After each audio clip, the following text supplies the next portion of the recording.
Policing is one of the areas we hear you've said is underfunded, along with the NHS, defence.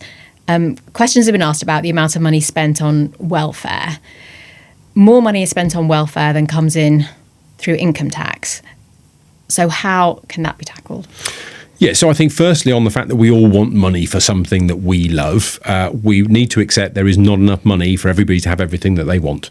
And that goes beyond just the welfare bill. You know, I do think in policing there's things I proposed to this government and previous governments that actually you can just cut swathes of bureaucracy, stop doing things that are just internal, add costs but don't add any benefit for the public. But in public organisations, that's very difficult to stop those internal machines where there's a lot of management, there's a lot of meetings, there's a lot of talk, but often not very much is achieved. Oh, absolutely. It's a huge problem, and it needs someone to be brave at the centre, because a lot of this is stuff that's driven by government, and it does need to be brave because often the bureaucracy that's added, whether it be in policing or the NHS or other parts of public life, will sometimes come out of a tragedy. And something will go horribly wrong. Sometimes it might even cost someone their life.